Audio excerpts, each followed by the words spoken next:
decades of injustice perpetrated against senior Americans. H.R. 82, the case to repeal the Windfall Elimination Provision, WEP, and the Government Pension Offset, GPO. Honorable Ways and Means Committee members. Senior Americans are so tired of begging Congress and our legislators to repeal the WEP and GPO, but persistence defeats resistance, and we will not back down. What we know and what we believe to be true. Congressman Larson took no action on H.R. 82 as it sat in the Subcommittee on Social Security since introduced in January 2021. Was this an attempt to allow the bill to die in committee, as most do?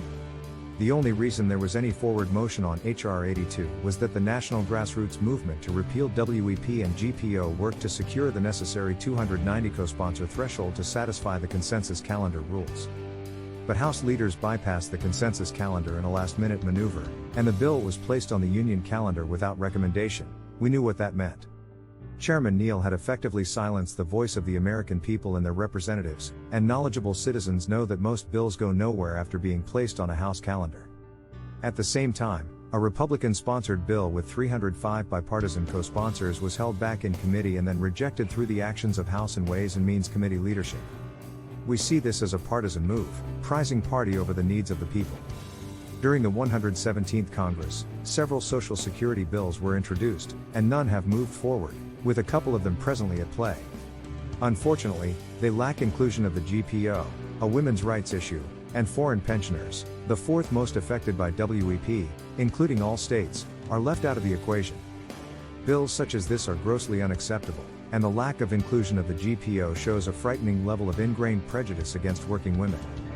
We've also seen massive pension bailouts in recent years.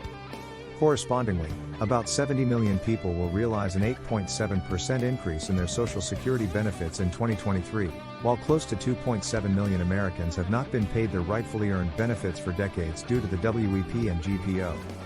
Retired Americans, and specifically public servants, deserve an answer to the disingenuous moves to destroy such a meaningful bipartisan bill and the fundamental opposition that H.R. 82 lacks a funding source.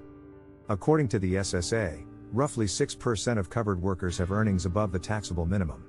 Find the money there to keep Social Security solvent and pay for the repeal of the WEP and GPO, minimally pushing back trust fund depletion for 20+ years. We realize this is a complicated process, but Congress can and must fix this systemic taxation problem.